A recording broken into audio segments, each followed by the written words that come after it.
Good evening all. So my session is on non-touch environmental disinfection and its cost effectiveness. The reason why this topic was put is after COVID, as I was mentioning in my introductory speech, we have a lot of companies who are marketing air purifiers and air disinfection machines and technologies. And hence we need to, as infection control practitioners and quality practitioners, we need to have an idea on how reliable it is. If you look at the literature, the most common two kinds of machines or equipment you see is either based on ultraviolet disinfection, what you see on the left, and the second is based on the HPV, hydrogen peroxide vapor or hydrogen peroxide disinfection system, which you see on the right. Okay. So some of them have a robotic system where the person need not enter into the room for the disinfection. And some of them are manual where we need to seal the room and actually manually somebody introduces this in that. So two types, robotic and manual, UVC and hydrogen peroxide based. This is the evolution of environmental cleaning. So it was obviously we all started with manual cleaning. Then there was mechanized cleaning where there's fogging or something where we used to spray micro droplets over the surface. Then came the automation where, as I was mentioning earlier, the robotic system where the UVC or the HPV vapor is dispersed into the environment through a robotic system. And finally, now we have systems where the robot can actually assess the extent of cleaning or disinfection required and change this thing accordingly.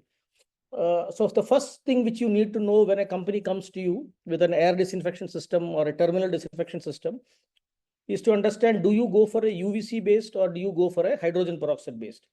Even for a hydrogen peroxide, you see that there are two kinds, aerosolized hydrogen peroxide and hydrogen peroxide vapor. And for UVC, there are two types, plain UVC and pulsed xenon UV. The ideal system is listed on the left. So if you look at this from the logistics per se, you see a lot of ticks for the UV, right? Because the cycle time is short, the room need not be sealed, right? The immediate room entry, after you use it, the patient can immediately enter, there is no residue, etc. But when you look at it from the clinical studies and the efficacy data, you see that for hydrogen peroxide, especially hydrogen peroxide vapor system has the highest evidence of clinical impact, that is reducing hospital-acquired infections. This publication in 2023 also gives you helps you with comparison between to understand what benefit you will get from this adopting these newer technologies and what you cannot adopt. So one of the major things to understand is that all these are being shown to be most effective after manual cleaning. So these are going to be adjunct. They are not going to replace your manual cleaning. The second thing which you have to remember is that some of them, they have logistic difficulties in terms of requirement of sealing the room and waiting until it settles. That is for the hydrogen peroxide, etc. So these comes to difficulties and we need to look at how far we will be able to use them. Pulsed xenon UV systems has got an added advantage. As I was mentioning earlier, most of the systems require manual disinfection, that is manual cleaning of the environment before you can apply this and have some impact. But this particular system, that is pulsed xenon UV system, is something which can disinfect the environment of the bacteria, even in absence of manual. That means it is able to handle larger bioburdens and still be effective. This is just a ladder of evidence for various environmental disinfection systems. And the reason I have put it up here is that if you look at the randomized control trials and non-randomized prospective controls, which are looked at reduced infections, you predominantly see with HPV devices and UV light emitting devices rather than the rest. Okay, this is just to show you that there are randomized control trials which have looked at application of UVC system or hydrogen peroxide system to look at room disinfection. This was one of the more recent publication which looked at how far we know about the cost analysis for this. Unfortunately, under 2% of the clinical trials included cost analysis. And even in these, there was no comparison with standard of care. Standard of care is manual terminal disinfection, as we all do. So even with 10 years of research, a lot of publications out there, all of them are focused on mostly on microbiological clearance, a few of them on clinical utility rate, like reducing infections, and extremely limited data on the expense of these instruments versus the reduction. Does it become cost effective? So finally, the statement from this systematic review was that the current cleaning advice for occupied bed spaces, that is one wipe, one site, one direction with detergent and water, is easy, cheap, and effective, and will not upset the surface ecology or create a futuristic superbug. We know that disinfectants also trigger antimicrobial resistance. So we should continue to support the traditional infection control practices, including cleaning, without undue reliance on novel technology at the present time.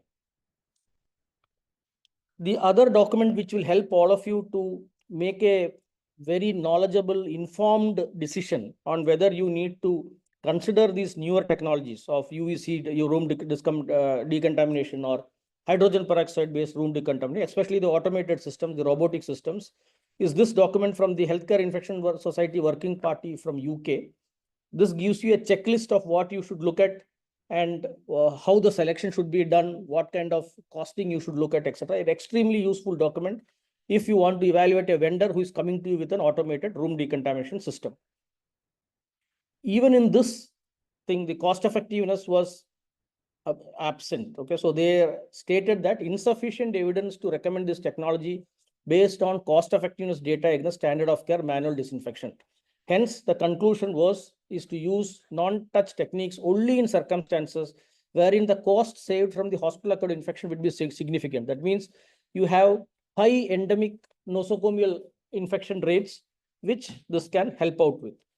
This is again a publication in 2023, which comes back again that the evidence is strong enough to recommend use of no-touch methods as an adjunct. Please remember, as an adjunct after your standard of care manual cleaning for high conspicuous pathogens. That is, pathogens which are difficult to eradicate or disinfectant with your usual detergents and environmental system, especially Candida auris, certain hemorrhagic diseases, Clostridium difficile, etc., where your usual cleaning systems may be inadequate. So here, this can be used as an adjunct for the disinfection part. And finally, to close and for you to take back as some points to remember, the non-touch disinfection or automatic non-touch disinfection mechanisms mostly use either UVC or hydrogen peroxide based products. They are all now automated or they come with a robotic application of the product. That means you just load it. The person need not get into the room for dispersing it. Most of the evidence is microbiological, with very limited data on clinical relevance. And most of the data which are looked at clinical infections have looked at Clostridium difficile, which is transmitted through spores. And we know that your routine manual disinfection or cleaning does not kill or eradicate spores, right? So this is one area where this possibly has utility. There is extremely limited data on cost effectiveness. Okay, so hence the idea is that this should be used only when you have big problems with Clostridium difficile or Candida auris, etc., which cannot be eradicated by your routine manual systems. It can be used as a terminal cleaning after regular manual disinfection. This can be done in OTs or cath labs and sterile systems also, where after all the systems, all the manual cleaning is done, it can be an additional terminal cleaning. Pulsed UVC xenon is active in the presence of bioburden. So this might be an advantage where the control over the manual thing may be poor.